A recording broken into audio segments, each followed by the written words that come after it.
Olá, aterrorizados! Aqui é Angel Black trazendo mais histórias de terror para vocês. Antes de prosseguirmos, quero falar com você que ainda não é inscrito, que não conhece o meu trabalho. Considere assistir o vídeo e, se gostar, se inscreva no canal, deixe um like, compartilhe o vídeo com mais pessoas e ativem as notificações do canal para não ficar de fora sempre que eu postar algo novo aqui na plataforma. E se você não gostar também, não tem problemas. Você pode compartilhar com os seus inimigos e, de quebra, você já se vinga deles. E agora, sem mais delongas, vamos para as nossas histórias sobrenaturais. Lembrando que pode conter linguagem forte e descrições de violência. Se você estiver perto de alguém sensível ou de alguma criança, é aconselhável que você não ouça as histórias do canal na frente dessas pessoas. E agora, vamos para o que interessa. Desaparece! Rugiu o bastardo que eu tinha me aproximado implorando por uma mísera migalha. Sua bota bateu nas minhas costelas com a força de anos de ódio acumulado. O impacto roubou meu fôlego, mas eu não emiti nenhum som. As ruas te ensinam que a dor é um luxo, que você não pode se dar ao luxo de demonstrar que está sentindo. A noite pairava sobre a cidade como um predador faminto. Rastejei-me de volta para minha pocilga, um canto de calçada manchado de mijo e desespero que eu ousava chamar de lar. Meus olhos ardiam, não por lágrimas, essas tinham secado há muito tempo, mas pela certeza de que essa noite a morte rondava perto. Então eu senti o cheiro dela, o cheiro da morte. Seu cheiro atravessou a pestilência da cidade como um raio de sol no inferno. A mulher da bondade, assim eu a chamava secretamente, a única que já me olhou como se eu fosse mais do que um despojo, mas ela não estava sozinha. 2 vermes a escoltavam, suas intenções tão claras quanto o cheiro a álcool barato e luxúria que emanavam. Não é seu problema, Rosnei. Quando foi que alguém mexeu um dedo por você?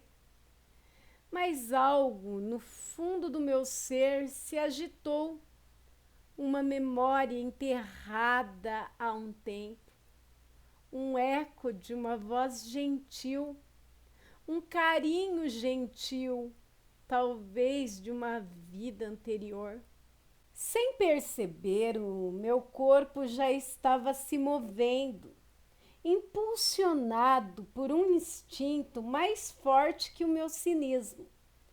Meus ossos protestaram como se fossem feitos de vidro partido quando eu me levantei. Dei-lhes as boas-vindas à dor. Era a única coisa que me lembrava que eu ainda estava vivo.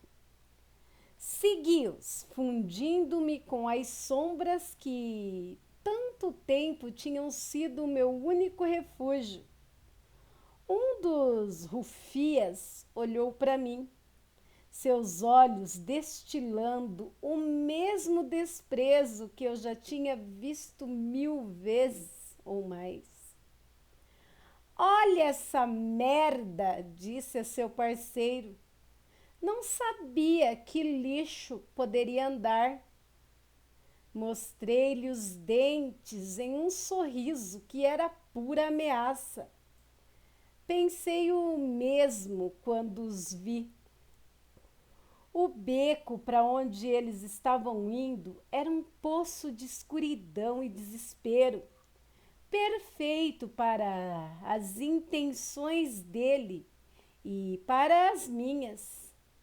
Socorro! Gritou a mulher, rasgando a noite, antes que ela fosse calada com um soco.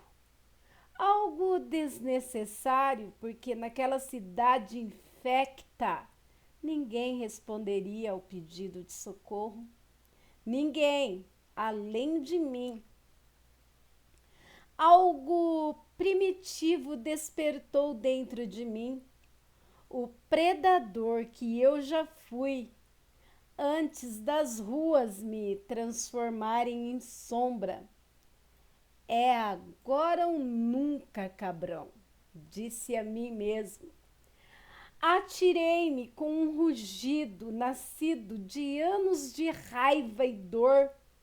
Meus dentes encontraram carne e afundaram com a força de uma vida inteira de injustiças.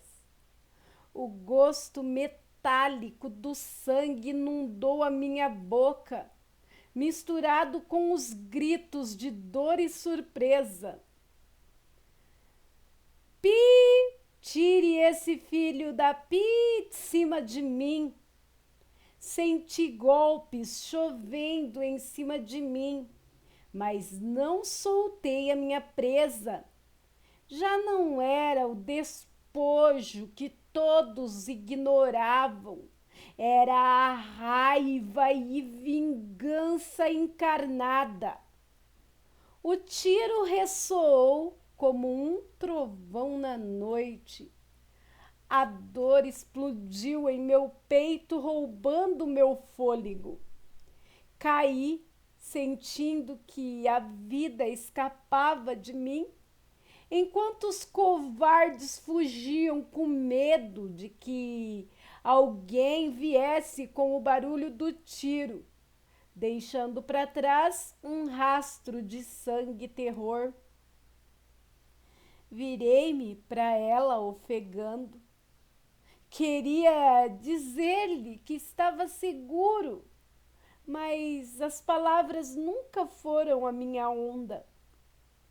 Ela ajoelhou-se ao meu lado, suas mãos tremendo, acariciando o meu corpo partindo. Obrigada, soluçou. Sinto muito por não ter te encontrado antes, meu corajoso amigo. Mas desde que você desapareceu há anos, eu não parei de te procurar. Enquanto a escuridão me engolia, uma última memória passou pela minha cabeça.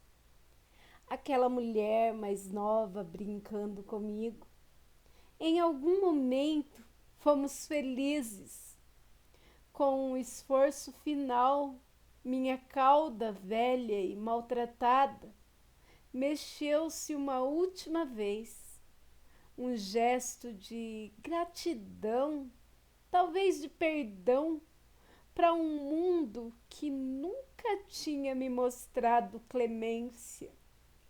E logo, antes do nada, eu rezei para nunca mais ser um cão vadio na minha próxima vida. Por D. Escritores YA. Alonso, e foi postado no grupo Histórias para não dormir. Aterrorizados, me emocionei. É a história de um cão abandonado. Muito triste. Deixem aí suas opiniões nos comentários. E agora vamos para a próxima de hoje? A sombra do cemitério. Outra vez a viram. Outra vez aparecia aquela sombra. A velha mulher vestida com roupas escuras e uma vela acesa na mão. Vinha ela em direção a eles e sentiram o seu corpo percorridos por arrepios. Deixaram cair as pás, interrompendo seu trabalho no cemitério. Naquela noite nublada de lua cheia, ao chegar mais perto, acreditaram perceber no rosto enrugado um gesto de desaprovação e reprovação. Depois, a sombra continuava ao longo e dois dos ladrões a contemplaram enquanto ela se retirava flutuando entre lápides e sepulturas, até se confundir com as brumas e desaparecer. Eles compreendiam que aquilo não era humano e, portanto, não tinha como aquilo os denunciar.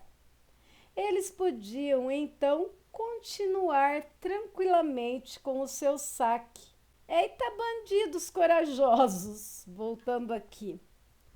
Nenhuma força espectral os privaria do ganho que o seu trabalho arriscado lhes proporcionariam. Os profanadores de túmulos esqueceram-se da aparição e continuaram ali a cavar, a saquear o cemitério. Logo que eles saíram ali do Campo Santo carregando um corpo roubado dentro de um saco, no consultório do anatomista, examinaram com ceticismo o cadáver que os rufias, os ladrões, ofereciam ali à venda. O pagamento foi mesquinho e William Burke e William Way voltaram mascando de raiva para a casa de hospedagem, da qual Margaret Laird, esposa deste último, assumia com a ajuda de Ellen MacDougall, esposa de Burke. Ao chegarem ao alojamento, as mulheres receberam-nos com uma novidade, com uma surpresa. O velho Desmond tinha sofrido um ataque cardíaco e estava morto dentro do quarto que alugava. Os canalhas cruzaram um olhar malandro. O falecido devia 4 libras de renda pela peça que ocupava, ou seja, devia aluguel. Se vendessem os seus despojos, seria uma maneira de se compensar. Por isso, carregaram o corpo fresco e rígido para o consultório do prestigiado médico, Robert Knox, que lhes pagou 7 libras esterlinas e 10 shillings. Aquele dinheiro fácil estimulou a ambição deles.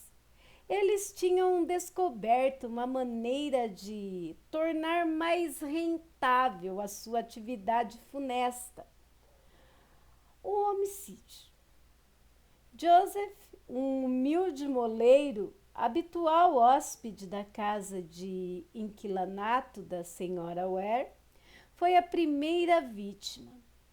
Aquele indivíduo foi evadido por uma febre intensa que o levou ao delírio e que William Burke pôs fim embebedando-o e em seguida estrangulando-o mesmo com suas mãos fortes. Após outros 15 atos insanos, de ceifar a vida de pessoas, dos quais venderam os corpos das suas vítimas, os criminosos foram capturados pela polícia escocesa e submetidos a julgamento. O casal Hare conseguiu se salvar.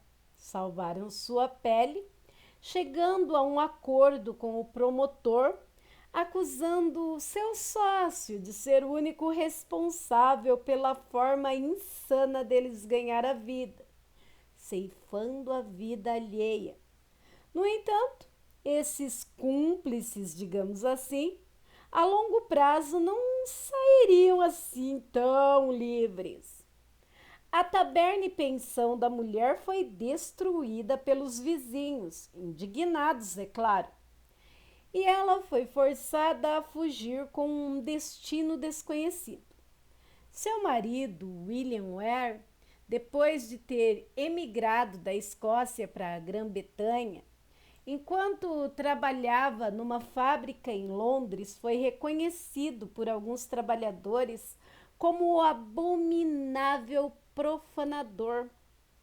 Ele foi atacado e jogado dentro de um contentor cheio de cal vivo. Agressão que causou-lhe queimaduras tão severas que fez com que ele perdesse a visão. Ele terminou seus dias cego, vagueando pelas calçadas de Edimburgo, transformando-se num mendigo, até a sua morte, ocorrida no ano de 1860. A esposa de Burke, a jovem Allen MacDougall, foi imposta a pena de morte, mas ela apelou e a condenação foi comutada, de modo que pôde ser libertada sob uma nova identidade para assim evitar a vingança pública. William Burke acabou sendo o grande perdedor de dentro da equipe de ceifadores de vida, pois foi condenado a expiar suas culpas, perecendo na forca. Na tarde de 28 de janeiro do ano de 1829, foi executado na mais importante praça pública de Edimburgo contra uma multidão excitada e em conformidade com uma sentença draconiana, conforme a época. Seu corpo foi dissecado de forma semelhante ao que ele fez com suas vítimas, passando de tal sorte a servir forçosamente a ciência.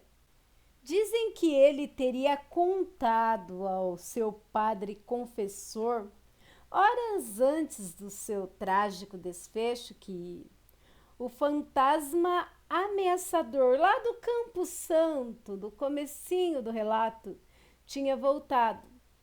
A sombra do cemitério, aquela velha espectral, ela materializou-se na cela de William Burke na véspera de sua execução e, olhando-o com tristeza, antes de se esfumaçar no ar, disse-lhe: "Eu avisei-te, avisei vezes sem conta, avisei-te que deveria deixar os mortos descansarem em paz, mas nunca me destes ouvido. Sim, eu avisei-te." Texto de Gabriel Antônio Pombo. Aterrorizados, a lei do retorno, não é? Tanto ele profanou e acabou sendo profanado, sem contar que foi avisado, mas não ouviu os avisos do sobrenatural. É de arrepiar, não é? E como já diziam os antigos, não é mesmo? Mais vale um covarde vivo do que um corajoso morto. E ele, além de corajoso, não fugiu do espectro e ainda andou por um caminho tortuoso. Vamos para a próxima de hoje? A besta. Ao reflexo dos relâmpagos sob o nublado céu noturno, seus olhos malignos pareciam dois focos que emitiam uma luz verde, realçando ainda mais o pelo negro da besta. Durante as noites de lua cheia, a força daquele monstro Essa espécie de imenso licantropo atingia então o seu auge. Então, saía da floresta e ia para as ruas da aldeia para despedaçar homens, mulheres e crianças. As poucas testemunhas que, sem se tornarem suas presas humanas, o viram, contaram que não tinha a forma humana, mas que era uma cria do inferno. Descreveram-no como um animal enorme de mandíbulas sedentas por sangue. Mas o traço que eles não podiam esquecer, que lhes faziam tremer de terror só em recordar, consistia naqueles olhos perversos, de olhar gelado e pupilas esverdeadas que brilhavam na escuridão. Esse olhar diabólico paralisava as suas presas, impedindo as mesmas de fugir e deixava-as inertes ali diante de suas investidas. O drama causado por essa besta perseguida ocorreu na região de Gévaudan, em pleno reinado de Luís XV, quando muitos membros da comunidade francesa de Gévaudan, principalmente crianças e mulheres, foram mortas após o ataque de uma criatura desconhecida. Os testemunhos dos poucos indivíduos que conseguiram sobreviver à mesma falavam de um ser monstruoso, uma besta de grandes dimensões, garras afiadas e nutridas, pelo preto variando de tamanho e forma, de acordo com as diferentes versões ao longo dos anos em que a criatura manteve sua mortalidade, sua atividade mortal. Suas vítimas, que seriam contadas por centenas, embora haja algumas controvérsias sobre o número real, apresentavam sinais de mordidas e os seus corpos normalmente eram recuperados despedaçados e ocasionalmente sem a cabeça. No ano de 1765, foram realizadas as primeiras batidas para caçar a besta, sem que essas tivessem sucesso, enquanto o vitimário só aumentava. Chegou até se tratar de um homem disfarçado de animal, como alguns defendiam, e os casos continuavam a somar vítimas fatais.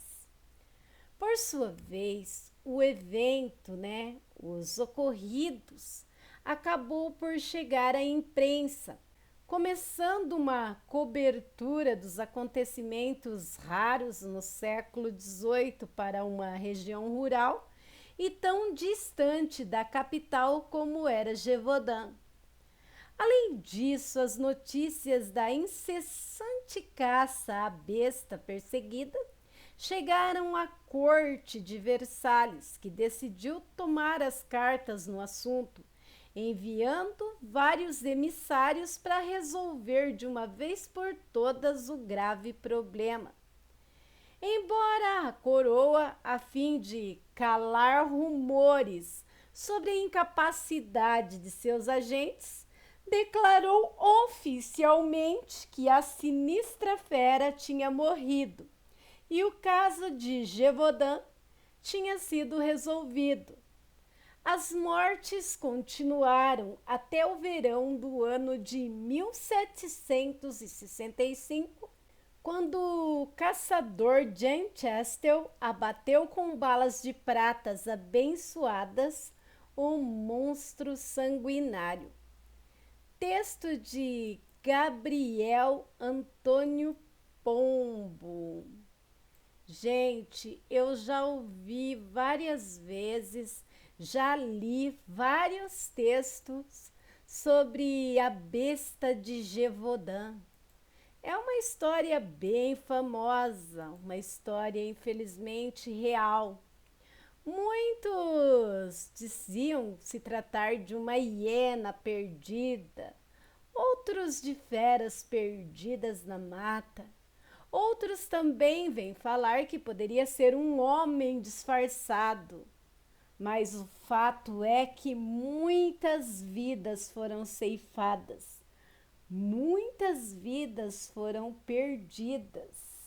Muitas histórias foram criadas para abafar o caso, teorias, entre muitos outros tipos de falácia. Mas o fato é que a besta de Gévaudan realmente existiu. Quer os leigos acreditem, queiram abafar ou não. E vocês já tinham ouvido falar da besta de Gévaudan? Deixem aí suas opiniões nos comentários. Mas lembrem de sempre comentar com respeito. Próximo de hoje, enfrentando a assombração. A primeira vez que ouvi aqueles barulhos, pensei que era o vento. O estalar dos azulejos, os murmúrios mal audíveis e o eco distante de algo rastejando. Eram fáceis de explicar. Bom, no início. Mas a cada noite que passava, a sensação de ser observada crescia, como uma sombra que se estende no crepúsculo. Não era só paranoia, eu sabia. Algo estava lá, invisível, mas palpável, espreitando em cada canto da minha casa. Ontem à noite foi diferente. O dia tinha decorrido normalmente, ou pelo menos tão normal quanto podia ser, desde que os eventos começaram. Meu filho, inquieto, não parava de falar. O homem na esquina, ele sempre falava nisso. A minha pele ficava arrepiada cada vez que ele falava. Tentei não dar importância, atribuindo isso à sua imaginação infantil. Mas o seu tom, tinha uma gravidade que me preocupava profundamente. Por volta das 2 horas da manhã, fui acordada com um som seco, como se algo pesado tivesse caído no chão. Pá! Sentei-me na cama, com o coração batendo furiosamente, e olhei para a escuridão do quarto. A porta estava entreaberta e, além disso, o corredor parecia mais escuro do que o habitual, como se uma sombra tivesse ganhado vida e se estendesse para mim. Quem está aí? Mas o silêncio foi a minha resposta. De repente, os passos começaram, lentos, arrastados, ecoando nos azulejos como um sussurro que crescia a cada eco. Minha pele ficou arrepiada e um frio inexplicável percorreu minhas costas. Virei-me para a cama do meu filho, que dormia profundamente, alheio ao terror que me envolvia. No entanto, o seu pequeno corpo estava inquieto, mexendo-se como se algo o atormentasse em sonhos. O gato, que sempre dormia aos meus pés, levantou-se de um pulo só. Seu pelo eriçado e seus olhos fixos na porta disseram-me que não era só a minha imaginação. Ele emitiu um grunhido baixo, quase que inaudível, e deslizou para o canto oposto do quarto, escondendo-se debaixo de um móvel. Segurei a respiração quando vi uma sombra escura mover-se para o outro lado da porta. Não era um movimento normal, era muito fluídico, quase como se flutuasse. Algo estava lá, algo que não pertencia a esse mundo. Lágrimas encheram os meus olhos, mas eu não me atrevi a me mexer. Eu senti um peso indescritível no meu peito, uma presença que parecia absorver todo o calor e vida do ambiente. Então a porta se abriu lentamente, sem um único som. Eu podia ver o corredor, mas a escuridão era tão densa que parecia ter a sua própria forma. Fiquei imóvel, esperando, implorando para que o que quer que estivesse lá simplesmente desaparecesse. Mas não fez. Das sombras surgiu uma figura alta, magra, com contornos desfocados, como se a sua existência desafiasse as leis desse mundo. Ele não tinha rosto, gente, mais um aqui sem rosto, eu, hein? Mas eu conseguia sentir o seu olhar fixo em mim, penetrante e esmagadora. Tentei gritar, mas a minha voz estava presa na garganta. Era como se aquela presença tivesse roubado a minha capacidade de falar. A figura avançou um passo e o ar ficou mais frio. As paredes do quarto pareciam fechar e o tempo esticou até ficar insuportavelmente lento. Senti que cada segundo era uma eternidade. Foi então que o meu filho, ainda dormindo, murmurou algo. Eu não entendi as palavras, mas a sua voz tinha um tom estranho, quase gutural. A figura parou, virando sua atenção para ele. Meu instinto maternal me empurrou, forçando-me a me mover, a protegê-lo, mas o meu corpo, este não respondia. Eu só podia olhar impotente enquanto a figura se inclinou para o meu filho, como se o estudasse. O gato saiu do esconderijo, bufando e se jogando contra a sombra. Um som horrível encheu o ar, uma mistura de grunhidos e algo que parecia um sussurro multiplicado por 1000. A figura recuou, desaparecendo na escuridão, como se nunca estivesse estado lá. O silêncio que ficou para trás era ensurdecedor, mas o meu coração continuava martelando em meus ouvidos. Corri para o meu filho, segurando-o nos meus braços. Sua pele estava gelada, mas ainda respirando. Abracei-o com força, sussurrando que estava tudo bem, mesmo sabendo que não estava. Algo tinha entrado em nossa casa, algo que não pararia tão facilmente. No dia seguinte, tentei encontrar respostas. Falei com um vizinho idoso, alguém que sempre esteve por lá e parecia saber mais do que estava falando. Seu rosto ficou sério quando mencionei o que aconteceu e ele respondeu: Não é a primeira vez que ouço algo assim. Esta casa tem história. Nem sempre foi um lar.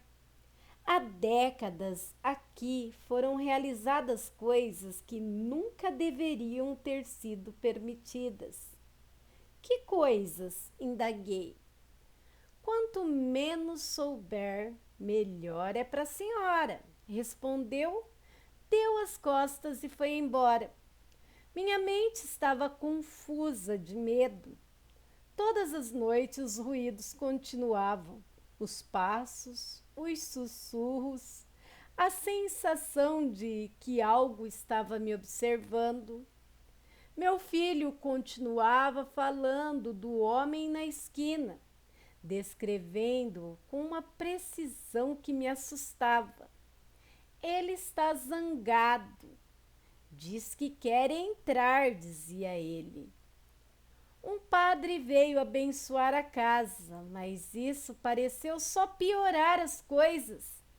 Os barulhos aumentaram e em uma noite, enquanto eu segurava o meu filho nos braços, vi marcas nas paredes, como arranhões que apareciam enquanto eu observava.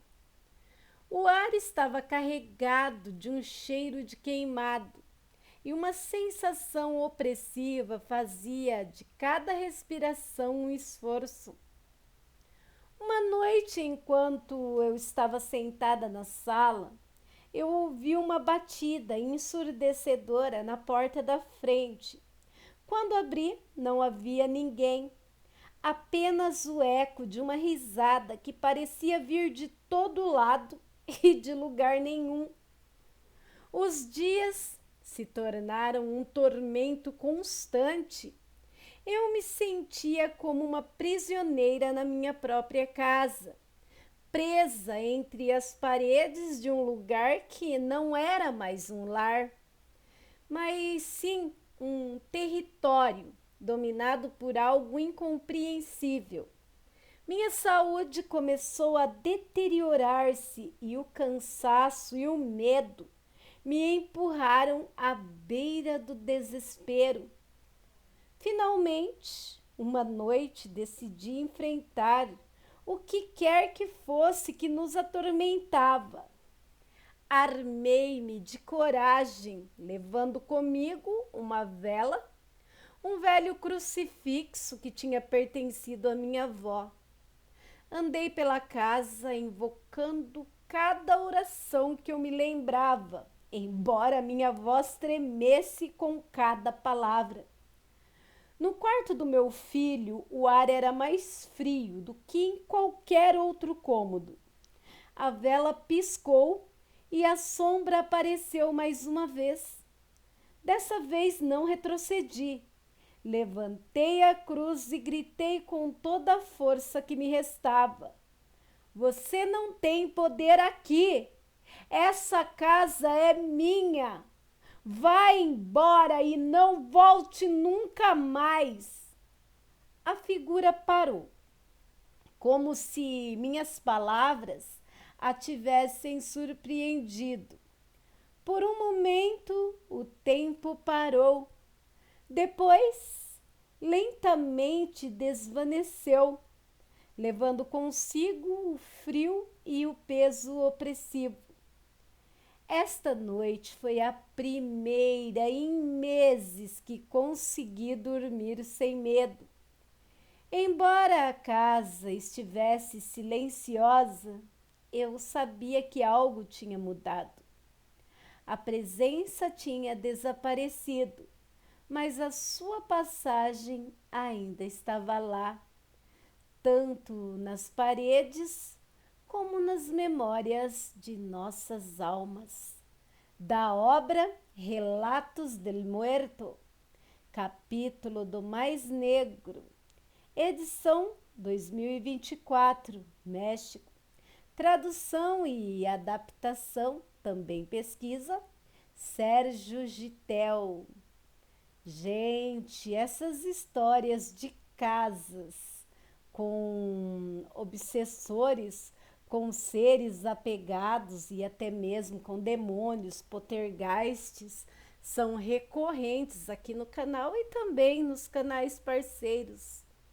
Vocês já ouviram histórias parecidas? São muitas, não? Se você conhece alguma, envia para o e-mail do canal. Será uma honra compartilhar aqui com todos que por aqui passarem. E você? Você mesmo que ficou até o final do vídeo, você gostou do canal? Então considere se inscrever. Vem para minha alcateia, você também vem. Peço a todos que não saiam do vídeo sem deixar o like, sem compartilhar o vídeo e sem ativar as notificações do canal. Vai lá no sininho, ativa o sininho, na opção todas. Aí sempre que eu postar algo novo aqui na plataforma, ó, de pronto você vai ser notificado. E considerem também me seguir nas outras redes sociais. Garanto que você vai curtir e eu também. Quero agradecer a todos os canais parceiros, grupos, páginas e vlogs que me ajudam e muito desde a criação até a divulgação do meu trabalho. Mas principalmente quero agradecer a vocês, aterrorizados. Muito obrigado por fazerem parte dessa caminhada, que é a caminhada do canal Angel Black Contos de Terror. Gratidão mesmo. Obrigado pela presença, pela permanência e pela paciência. Fiquem com Deus e até um próximo vídeo.